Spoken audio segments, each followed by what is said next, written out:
friends, welcome back to my channel Unna Zapari. Today I am reading essay about Quaid-e-Azam Muhammad Ali Jinnah. The Quaid-e-Azam Muhammad Ali Jinnah is my favorite personality.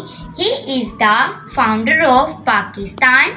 The Quaid-e-Azam Muhammad Ali Jinnah was born on December 25, 1876 in Karachi.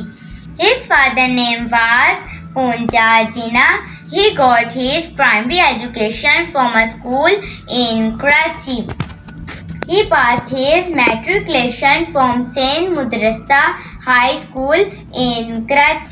He was an expert lawyer and a great politician. He died on September 11, 1948, but he still lives in our hearts. Bye friends.